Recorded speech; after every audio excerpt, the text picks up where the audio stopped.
आज Doubtnut app download करें। Doubtnut पर अपने सभी गणित, रसायन विज्ञान, भौतिक विज्ञान और जीव विज्ञान के डाउट्स का करो सफाया। बस प्रश्न की फोटो खींचो, एक ही प्रश्न को क्रॉप करो और तुरंत वीडियो सोल्यूशन पाओ। अभी डाउनलोड करें। हमारे पास क्वेश्चन का दिया हुआ है कि एक अवतल दर्पण की फोकस दूरी 10 सेंटीमीटर है।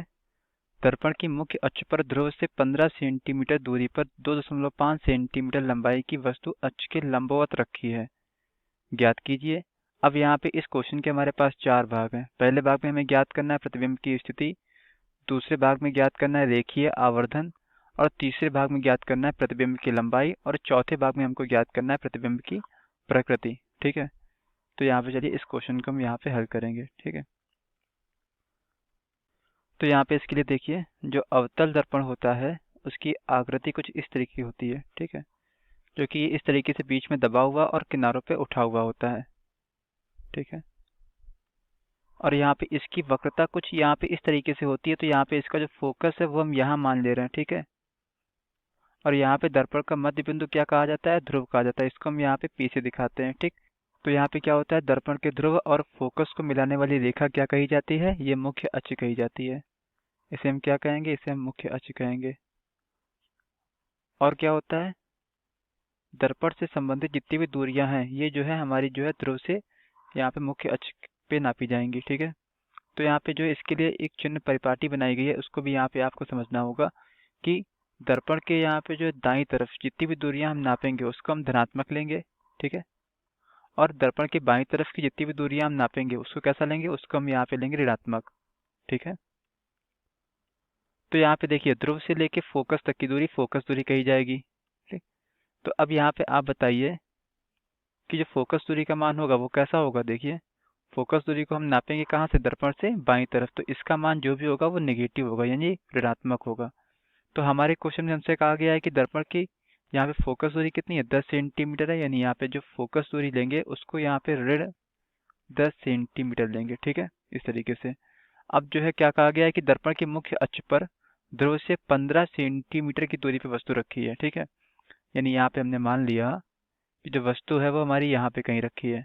ठीक है, इस तरीके से वस्तु हमेशा जो है दर्पण के बाईं तरफ और मुख्य अक्ष के ऊपर की तरफ इस तरीके से यहाँ पे रखी जाएगी। ठीक, तो यहाँ से क्या हो जाएगा, देखिए दर्पण के ध्रुव से लेके वस्तु तक की दूरी को हम यहाँ पे क्या कहते हैं? वस्तु की दूरी कहते हैं, और इसको स्मॉल यू से दिखाते हैं। ठीक है, ये एफ हो गया, ये जो है स्मॉल यू होता है। तो यहाँ पे जो स्मॉल यू का मान कितना हो जाएगा? देखिए ये दूरी भी हम दर्पण के बाईं तरफ ही नापेंगे, यानी ये कितना हो जाएगा? माइनस का 15 सेंटीमीटर।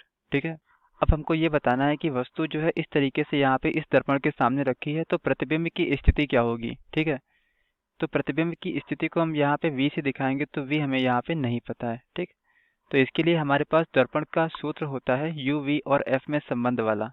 ठीक, तो वो क्या होता है? 1/U प्लस 1/V बराबर 1/F। तो यहाँ से हमको V निकालना है, तो V वाला पद हम यहाँ रखेंगे, बाकी U वाले पद को उस तरफ भेज देंगे। तो यहाँ से क्या आ जाएगा? 1/V बराबर 1/F माइनस 1/U। ठीक है, तो यहाँ से क्या आ जाएगा? ये हमारा आ जाएगा 1/V बराबर, अब F का मान यहाँ पे कितना है? F का मान यहाँ पे माइनस का 10 सेंटीमीटर है, यानी यहाँ से क्या आ जाएगा? 1/-10 माइनस, यहाँ पे U का मान कितना है? U का मान कितना है? देखिए माइनस का 15 है, तो यहाँ से इस तरीके से ये 15 आ गया माइनस का। ठीक है, तो यहाँ से कितना आ जाएगा? 1/V बराबर माइनस 1/10, और ये माइनस माइनस क्या हो जाएगा? प्लस हो जाएगा, प्लस 1/15। तो इसको यहाँ पे आगे हम हल करेंगे, तो यहाँ से 1/V बराबर कितना आ जाएगा? 10 और 15 का लासा निकालेंगे तो ये 30 आ जाएगा, और यहाँ पे 10 3 30, यानी ये -3 और +2, इस तरीके से यहाँ पे आ गया। ठीक, तो यहाँ से क्या हो जाएगा? 1/V बराबर कितना आ गया? माइनस का 1/30, यानी यहाँ से V कितना आ गया? V देखिए -30 सेंटीमीटर। ठीक, तो यहाँ से V हमने माना था क्या? दर्पण के ध्रुव से लेके प्रतिबिंब तक की दूरी। ठीक है, तो ये जो है 30 सेंटीमीटर आया। इसका मतलब यहाँ पे ये है कि जो प्रतिबिंब की दूरी है वो दर्पण के ध्रुव से 30 सेंटीमीटर है। ठीक है, अब ये जो माइनस का चिन्ह यहाँ पे है, ऋण चिन्ह है, वो ये दिखा रहा है कि जो हमने यहाँ पे दूरी नापी है वो कहीं ना कहीं जो है दर्पण के बाईं तरफ नापी होगी, यानी यहाँ पे जो प्रतिबिंब बना होगा वो दर्पण के बाईं तरफ कहीं बना होगा। ठीक है, यानी यहाँ पे जो प्रतिबिंब की स्थिति है वो हम यहाँ पे कह सकते हैं क्या कि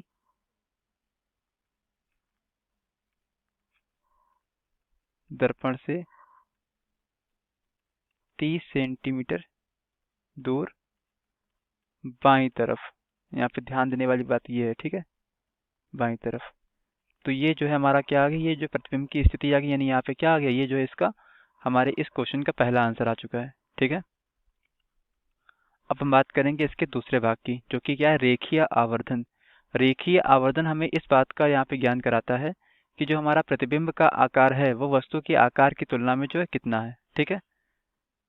तो यहाँ से जो है देखिए, रेखीय आवर्धन को हम यहाँ पे जो है स्मॉल m से दिखाते हैं। स्मॉल m बराबर क्या होता है, आई डैश बटे ओ डैश। यानी यहाँ पे आई डैश क्या है, प्रतिबिंब का आकार, और ओ डैश क्या है, वस्तु का आकार। तो प्रतिबिंब के आकार और वस्तु के आकार का जो अनुपात होता है वो रेखीय आवर्धन होता है, ठीक है। और यही मान क्या होता है, दर्पण के केस में माइनस का v अपॉन यू के बराबर होता है, ठीक है। जहाँ पे v और u हम लोग जो है यहाँ पे v निकाल चुके हैं और u हमको इस क्वेश्चन में दिया हुआ था। तो यहाँ पे इस v और u की सहायता से हम यहाँ पे रेखीय आवर्धन यानी m का मान निकालेंगे, ठीक है। तो m बराबर क्या आ जाएगा, देखिए माइनस, और v का मान क्या है, माइनस का 30, और बटे यहाँ पे u क्या है, देखिए u जो है हमारे इस क्वेश्चन में गिवन था कितना, माइनस का 15। अब देखिए यहाँ पे क्या होगा, ये माइनस से ये माइनस यहाँ पे कैंसिल हो जाएगा, ठीक है। और 15 से ये 30 कैंसिल हो जाएगा, यानी 2 आ जाएगा, ठीक। यानी m का मान यहाँ से क्या आ गया, रेखीय आवर्धन का मान आ गया माइनस का 2, ठीक। तो ये इस तरीके से यहाँ पे दूसरा आंसर आ गया, ठीक है।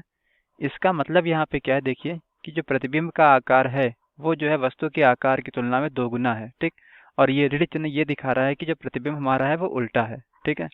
तो अब आते हैं जो है अपने फिगर पे आते हैं, तो यहाँ पे क्या हो जाएगा, देखिए हमने मान लिया जो है इस तरीके से हमारा जो है ये जो है क्या है, यहाँ पर हमारा प्रतिबिंब बन रहा है, ठीक। जिसके आकार को हमने जो है आई डैश माना है और वस्तु के आकार को ओ डैश माना है, ठीक है। तो यहाँ से जो तीसरे भाग में हमें निकालना है वो है प्रतिबिंब की लंबाई, यानी प्रतिबिंब का आकार निकालना है, ठीक है। तो इसके लिए हम क्या करेंगे, हमारे पास जो सूत्र है उसकी हम यहाँ पे सहायता लेंगे कि m बराबर आई डैश बटे ओ डैश, ठीक है। तो यहाँ से क्या आ जाएगा, देखिए m बराबर आ जाएगा आई डैश बटे ओ डैश, ठीक है। तो यहाँ से देखिए m का मान कितना है, m का मान है माइनस का 2, बराबर यहाँ पे आई डैश हमको निकालना है और ओ डैश हमको इस क्वेश्चन में दिया हुआ है, ठीक है। कहाँ दिया हुआ, देखिए 15 सेंटीमीटर की दूरी पर 2.5 सेंटीमीटर लंबाई की वस्तु, यानी यहाँ पे क्या, जो वस्तु की लंबाई है यानी जो वस्तु का आकार है वही हमारा क्या है, ओ डैश है, जो कि यहाँ पे कितना है, 2.5 सेंटीमीटर है। और ये क्या है कि मुख्य अक्ष के ऊपर की तरफ नापा गया है, और मुख्य अक्ष के ऊपर की तरफ नापी गई दूरी कैसी होगी, धनात्मक होगी, ठीक है। और नीचे की तरफ नापी गई दूरी कैसी होगी, ऋणात्मक होगी, ठीक है। ये चिन्ह परिपाटी का नियम होता है। तो यहाँ से क्या हो जाएगा, देखिए यहाँ से ओ डैश का मान कितना है, 2 है। यानी यहाँ से क्या हो जाएगा, हम बटे 1 मान के यहाँ पे तिर्यक गुणा कराएंगे। तो यहाँ से जो आई डैश का मान है वो कितना आ जाएगा, वो आ जाएगा माइनस का 2 गुणे 2। यानी यहाँ से हम देख रहे हैं कि जो आई डैश का मान है वो कितना आ चुका है, वो आ चुका है माइनस का 4 सेंटीमीटर, ठीक है। यानी जो प्रतिबिंब का आकार है, या हम जो कहें कि जो प्रतिबिंब की लंबाई वो कितनी है, 4 सेंटीमीटर है। और यहाँ पे जो ऋण चिन्ह है वो ये दिखा रहा है कि जो प्रतिबिंब हमारा है वो नीचे की तरफ नापा गया है, ठीक है। नीचे की तरफ मतलब इधर इस तरीके से, जैसा कि हमने यहाँ पे ये बनाया है। इसका मतलब यहाँ पे जो है क्या है कि जो प्रतिबिंब हमारा है वो उल्टा है, और उल्टा प्रतिबिंब हमेशा कैसा होता है, वास्तविक होता है, ठीक। तो यहाँ से इसके चौथे भाग में हमको क्या बताना है, प्रतिबिंब की प्रकृति बतानी है, ठीक है। तो यहाँ से क्या आ जाएगा, देखिए जो ये है, ये जो है इसका यहाँ पे तीसरा भाग हो जाएगा, ठीक है, जिसमें हमसे पूछा गया था प्रतिबिंब की लंबाई, ठीक, कितनी है, 4 सेंटीमीटर। अब बात करेंगे इसके चौथे भाग की, जिसमें हमसे पूछा गया प्रतिबिंब की प्रकृति। क्या पूछा गया है, प्रतिबिंब की प्रकृति। तो प्रकृति कैसी होगी, देखिए प्रकृति में जब भी आपको पूछा है तो आपको क्या बताना होता है, देखिए जैसा कि यहाँ पे ऋण चिन्ह से आप देख सकते हैं कि जो प्रतिबिंब है वो कैसा है, उल्टा है। तो यहाँ पे उल्टा क्या है, ये प्रतिबिंब की प्रकृति है। और हमने कहा कि उल्टा प्रतिबिंब कैसा होता है, वास्तविक होता है। तो उल्टा वास्तविक, ठीक। और यहाँ पे क्या है, जो m का मान 2 आया है, इसका मतलब यहाँ पे क्या है कि जो प्रतिबिंब है वो वस्तु की तुलना में बड़ा है, यानी यहाँ पे क्या हो जाएगा, वह बड़ा। ठीक। तो जब भी आपसे जो है पूछा जाए प्रकृति, तो आप केवल इतना बताइए कि वो उल्टा है या सीधा है, वास्तविक है या आभासी है, और बड़ा है या छोटा है। आप बड़ा या छोटा अगर नहीं भी बताते हैं तब भी कोई बात नहीं है, लेकिन यहाँ पे जब भी प्रकृति आपसे पूछी जाए तो आपको यहाँ पे उल्टा और वास्तविक ये बताना जो है आवश्यक है। तो यहाँ पे जो है इस तरीके से हमारे इस क्वेश्चन में हमसे ये 4 चीज़ें पूछी गई थी, हमने यहाँ पे जो है चारों भाग इसके अच्छे से देखे हैं। ठीक है, थैंक यू। कक्षा 6 से 12वीं से लेकर नीट, IIT, JEE वो एडवांस के लेवल तक 1 करोड़ से ज्यादा छात्रों का भरोसा। आज ही डाउनलोड करें डाउटनेट ऐप या व्हाट्सएप करें अपने सारे डाउट्स 8400 400 400 पर।